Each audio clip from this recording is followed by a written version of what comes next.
Hola y bienvenidos a un nuevo podcast. Somos Iván, Ismael y Marcel y hoy os vamos a hablar sobre Antonio Machado, concretamente su época en el exilio y sus experiencias vitales.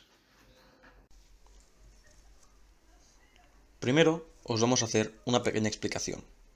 Una pequeña explicación sobre quién era Antonio Machado para entrar en contexto. Antonio Machado era un poeta, dramaturgo y escritor español del siglo XX. Y fue uno de los escritores más influyentes en España en ese momento. Además, fue uno de los máximos exponentes de la generación del 98. Estudió en la Institución Libre de Enseñanza y después continuó sus estudios en el Instituto San Isidro y Cardenal Cisneros. Viajó bastantes veces a París, y ahí fue donde conoció a Rubén Darío, uno de sus mejores amigos.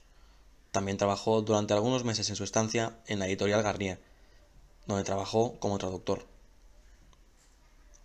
En el año 1912, Leonor, su primera mujer, muere, justo después del viaje de Antonio Machado a París, gracias a una beca de la Junta de Ampliación de Estudios para estudiar filosofía con Henri Bergson y Bédier, dos filósofos franceses. Después de varios años, en el 1927 ingresa a la Real Academia. Y un año después conoce a la poeta Vilar de Valderrama, más conocida como Guiomar en los poemas de Machado. Con ella mantiene relaciones secretas, mantiene relaciones durante varios años. Entre la década de los 20 y los 30, Machado se dedica a escribir teatro con su hermano, Manuel. En la Guerra Civil, Machado se ve obligado a trasladarse de Madrid a Valencia en el 36. Duró poco en el país valenciano y viaja a Roquefort, donde aguanta hasta abril del 38. En el 1939 marcha a Barcelona, desde donde cruza los Pirineos hasta Cotlliure. Allí fallece al poco tiempo de su llegada. Bueno, después de haber hecho un pequeño resumen sobre la vida de Machado, podemos empezar a hablar sobre el tema principal del podcast, el exilio republicano durante la Guerra Civil. Primero tenemos que dar un poco de contexto sobre la situación española para que podáis entender exactamente cómo se vivió el exilio en España.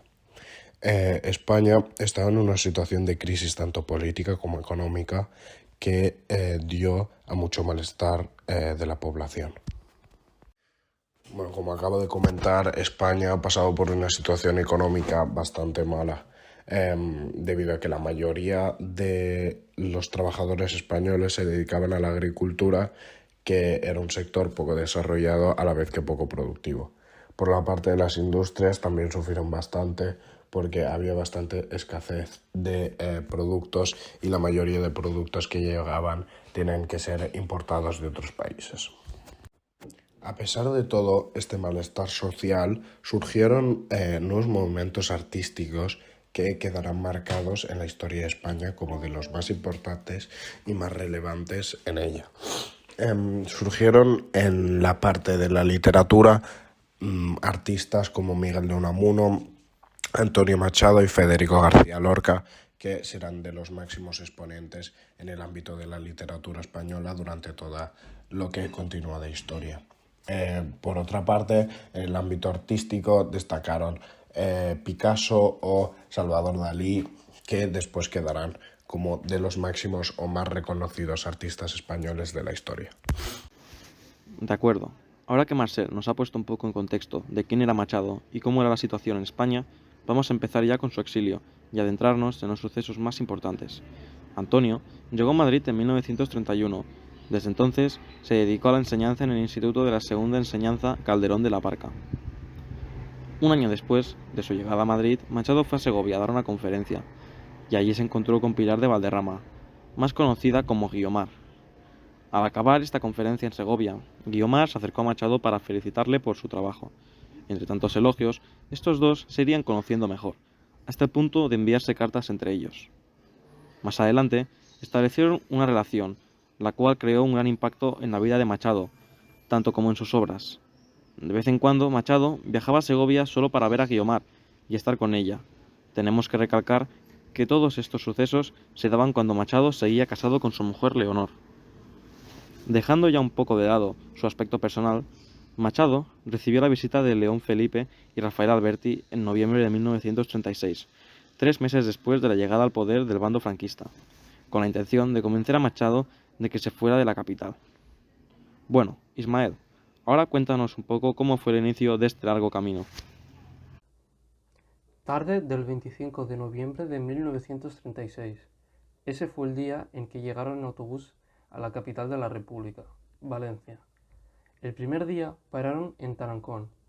Aún seguía a 236 kilómetros de Valencia, y el camino iba a ser muy largo. En su llegada a Valencia, Antonio, su hermano José y su madre Ana se instalaron en la Casa de la Cultura, donde permanecieron por poco tiempo. Consiguieron un nuevo alojamiento en Rocafort, más o menos a 8 kilómetros de la capital. A todo este camino se le debe añadir que Antonio padecía una enfermedad llamada bronconeumonía bilateral de tipo bacteriano. Es una infección respiratoria que, como su nombre indica, afecta bilateralmente, es decir, a los dos pulmones. Los síntomas más frecuentes son tos, fiebre, dificultad para respirar, facilidad para fatigarse y dolor en el pecho. También se debe añadir el tabaquismo de Machado, que desde luego no ayudaba para nada a que el exilio fuese un recorrido más fácil. En abril de 1938, Antonio recibe un aviso de que las tropas se acercan por Levante. Los franquistas fueron ganando territorio por España rápidamente. Es por eso que la capital de la España republicana iba cambiando, y con ella el lugar donde se situaba el gobierno republicano. En el resto de España, después del golpe de Estado franquista, Franco tomó el control de las Islas Canarias, Marruecos y algunas ciudades en Andalucía como Sevilla o Granada. A partir de ahí, sus tropas lograron hacerse con el control de Andalucía y las partes sur de Extremadura. A partir de ahí, los franquistas consiguieron el control de la costa norte española, con ciudades como Santander o Bilbao, aunque la conquista de Madrid se hizo esperar unos meses debido a la victoria republicana en la batalla de Jarama, pero acabó pasando a manos del ejército franquista. Volviendo a la situación de Machado, él y su familia se trasladaron a Barcelona, donde se hospedaron en el Hotel Majestic de Paseo de Gracia. En la ciudad condal la supervivencia era bastante complicada. La escasez de alimentos era una realidad, cosa que en Valencia no ocurría. Al otro lado del Océano Pacífico, los mexicanos enviaron toneladas y toneladas de alimentos para ayudar a los intelectuales, ya que estos estaban también en contra del movimiento franquista y de sus políticas dictatoriales. Tanto que el presidente del Estado mexicano acababa sus discursos con un «Viva la República Española». Las tropas de Juan Yagüe, alias el carnicero de Badajoz, fueron las que protagonizaron la masacre de Badajoz y más adelante las batallas del Ebro. El 15 de enero de 1939 las tropas de Yagüe llegaron y tomaron el control de Tarragona. Y en ese instante fue cuando se declara la derrota del Frente Republicano y se ordena a todos los oficiales que abandonen Barcelona. Machado y su familia estaban en un estado de salud crítico, pero aún así debían seguir exiliándose. Antonio, junto a su familia, se subió a un coche parecido a una ambulancia, que tras pasar caminos rocosos y abandonados, llegaron a Cerveré, desde donde se bajaron del coche y siguieron todos a pie, para poder así pasar la frontera. Para esto necesitaron la ayuda de Corpus Barga, un amigo de Machado. Al estar en territorio francés, percibieron cierta hostilidad de ellos. Para los franceses, los españoles éramos los culpables de sus problemas económicos y unos míseros portadores de enfermedades.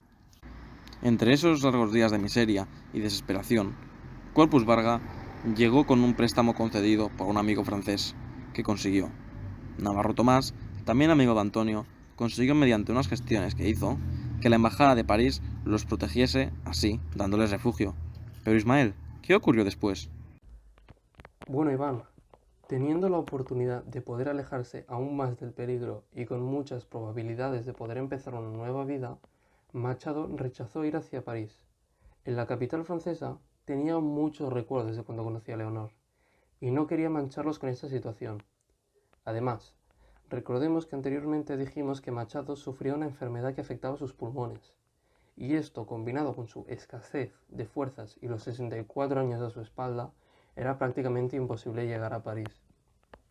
Al día siguiente, toda la familia de Machado junto a Corpus Barga cogió un tren hacia Coyuga. El sábado 28 de enero de 1939 Todos llegaron a la estación del pequeño pueblo francés. El jefe de la estación de tren, Jacques Bels, reconoció a Machado y le recomendó un hotel en donde todos se pudiesen hospedar. Durante estos fríos días de invierno, Machado prácticamente se dedicó a escribir y leer libros, pero su intención no era quedarse en Coyhaique sin hacer nada. Su objetivo era seguir adelante y vivir sin ayuda de nadie en Francia, o bien mudándose a la Unión Soviética, donde él sabía que lo acogerían. Machado era consciente de que su vida estaba llegando a su fin, debido a la neumonía que padecía. Además, para él era muy difícil continuar viviendo sabiendo lo que estaba ocurriendo en España, y además la enfermedad que estaba padeciendo su madre. Antonio Machado acabó muriendo por neumonía y su madre unos días después. Su madre tuvo que pasar una experiencia muy traumática teniendo que enterrar a su hijo a la vez que estaba moribunda y a punto de morir. Hasta aquí nuestro podcast, esperamos que os haya gustado mucho. Si queréis obtener más información sobre el tema, estará en nuestro sitio web, que estará en la descripción de este vídeo, donde podréis encontrar un documento con mucha información sobre el tema para ampliar vuestro conocimiento sobre ello. También podréis encontrar más información en nuestro Instagram, Antonio Machado Ruiz 1875. Bueno, esperamos que os haya gustado y hasta pronto.